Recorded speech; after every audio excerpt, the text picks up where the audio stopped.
We thought the rain might have officially ruined this leg of the trip, but looking back, the moments we didn't plan for, the ones that almost didn't happen, ended up being the ones that defined our time in Ireland.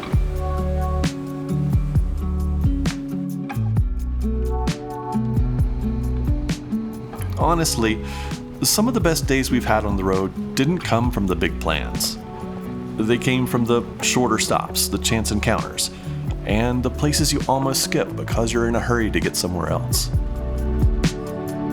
Welcome back to Outbound Vistas. This is the final chapter of our 2025 trip to Ireland, and by this point, the weather wasn't something we were planning for anymore. It was just what we were moving through.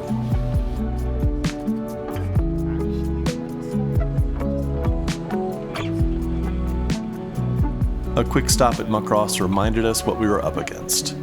Narrow roads, a solid stone wall between us and the cliff, and the Atlantic doing exactly what it does best.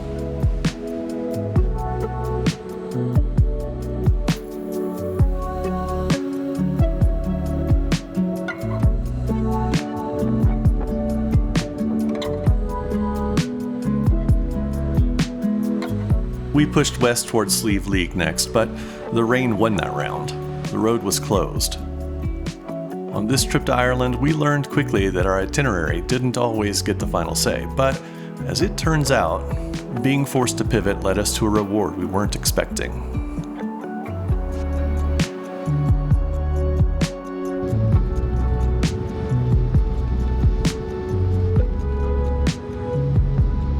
We caught one of those breaks at Assaranca Falls.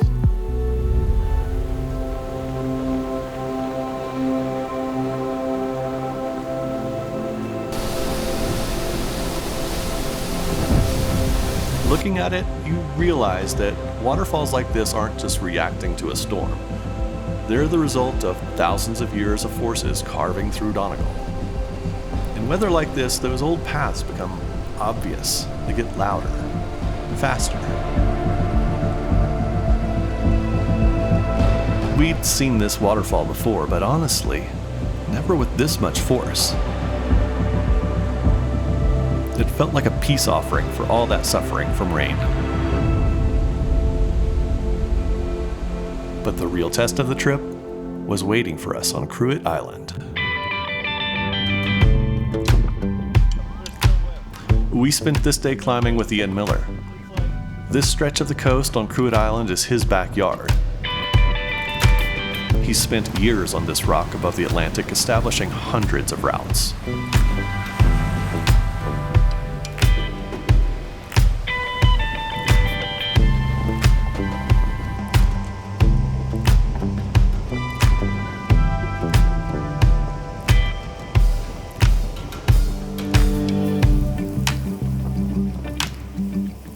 Out here, you can't separate the climbing from the environment. The wind, the spray, the sound of the waves hitting the base of the cliff. You feel all of it while you're on the rope.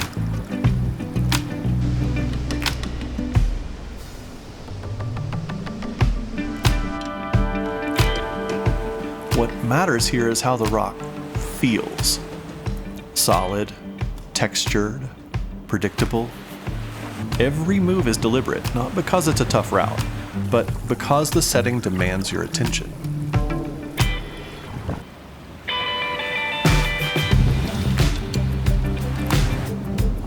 This style is called bottom roping. You're lowered down towards the water, then you climb back up. For us, this wasn't about pushing grades. It was about being fully present in a place that, honestly, doesn't let you rush.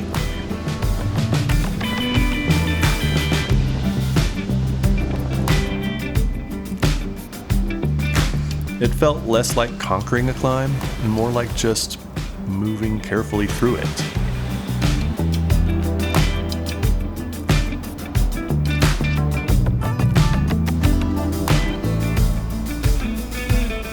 We'll leave links below for Ian's website and Instagram if you want more information for an adventure of your own.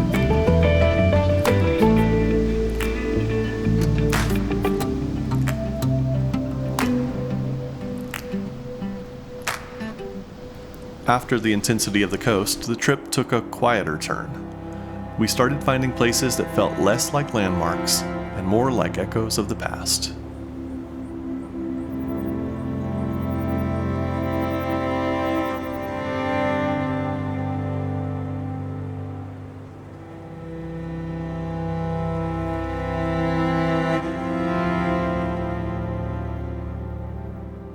Dunlewey Church sits in a valley that lost almost everyone during the Great Famine. When the people left, the buildings stayed, and the land slowly started reclaiming them.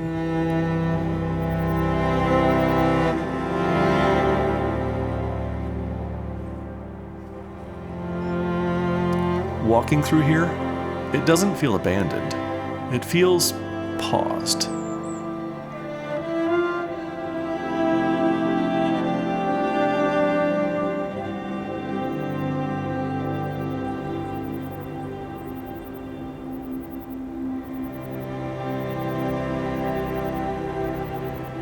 Then there's Glenveagh.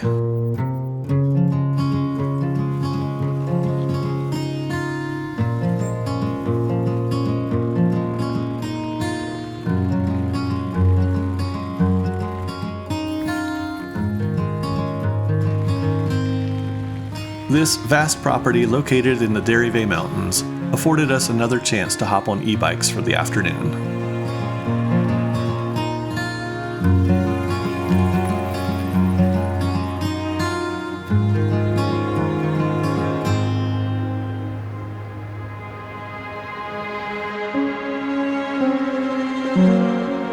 The Glenveagh National Park carries a bit of a storied past, with one of its owners buying large tracts of land with the goal to build an estate that rivaled Balmoral in Scotland.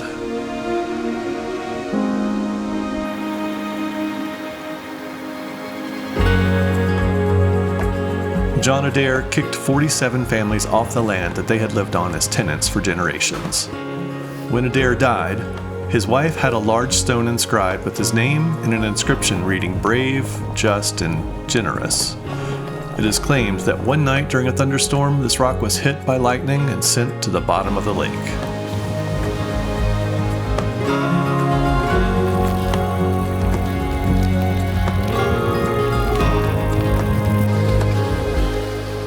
While this land looks wild, it's actually a carefully shaped landscape.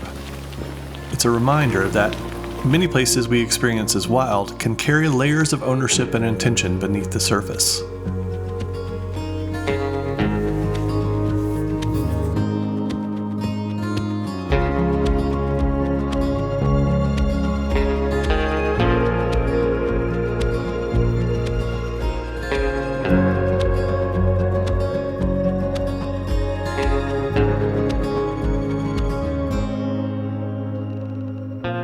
Eventually, this property was passed along to the citizens of Ireland, and in 1984 it was established as Ireland's second national park.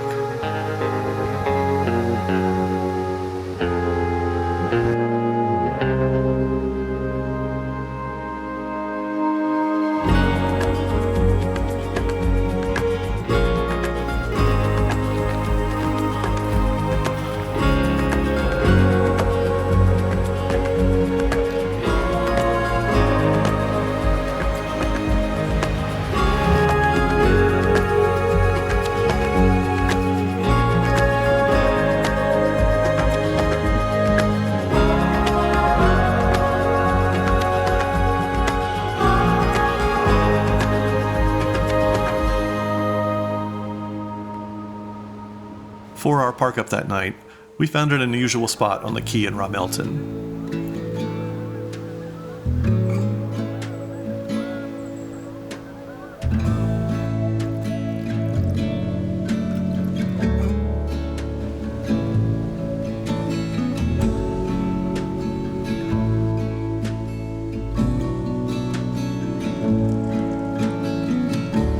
No plans, no schedule. Just a local food truck and a quiet night.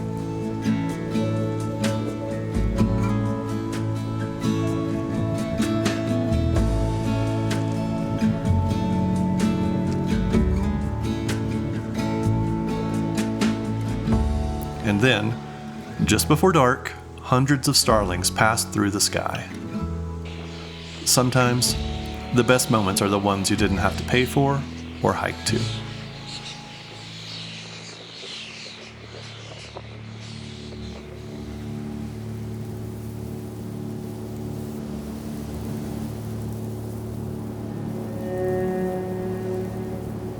Grianan of Aileach sits high above the surrounding landscape.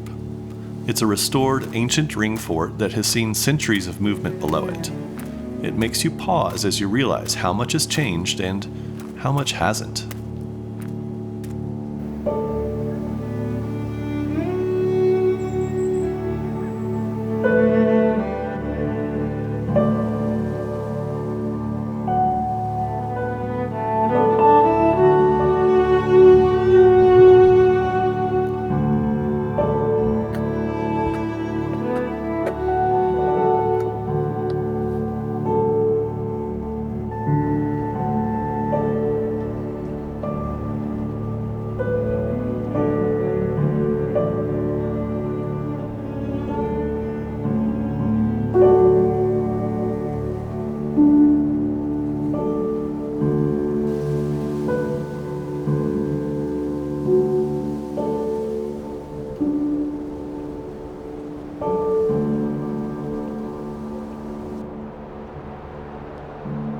We found some normal camping at the Meadows.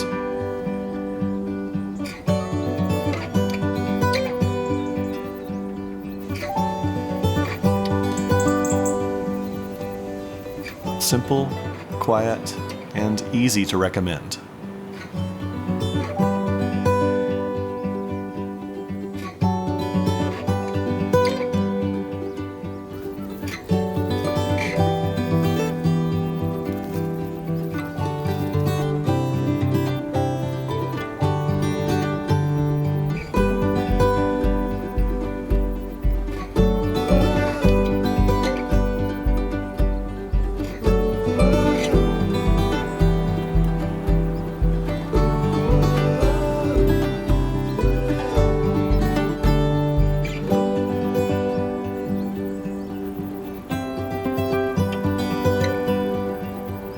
These quiet trails were a good break before we continued on to explore Castle Saunderson.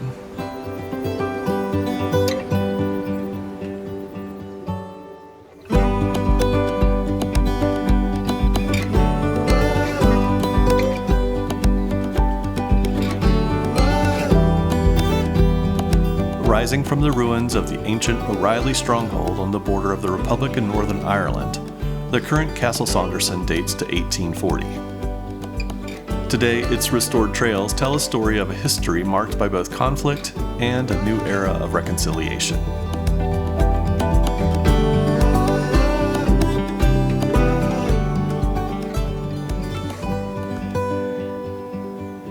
We ended our day at Fore Abbey.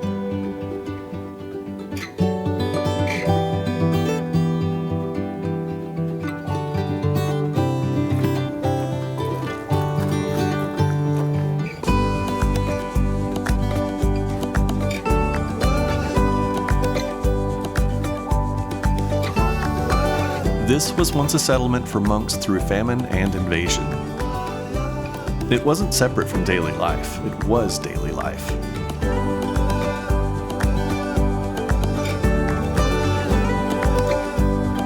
You can still feel where the people gathered, where they worked, and where they withdrew into silence.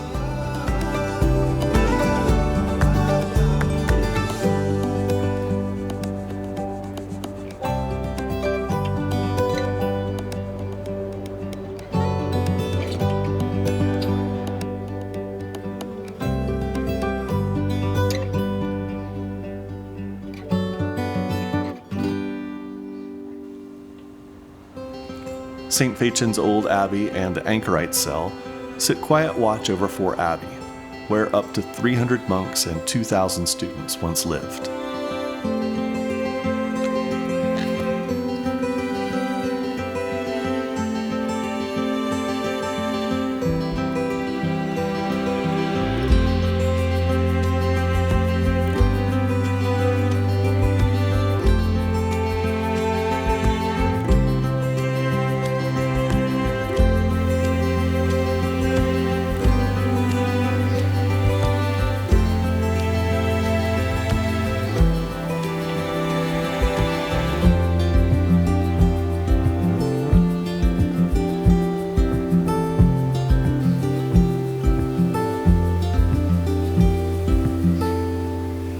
At the Hill of Tara, we found a quiet way to end the journey.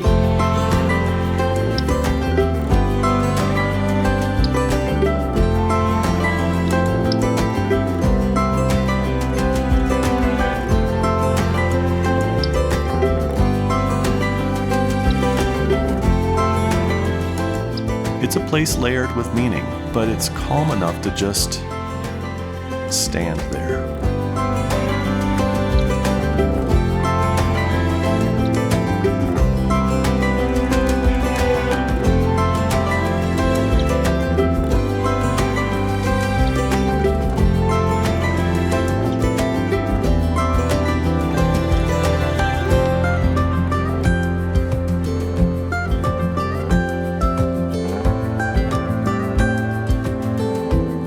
When we planned this trip, we had a map full of stops, but what ended up shaping it were the things we couldn't control.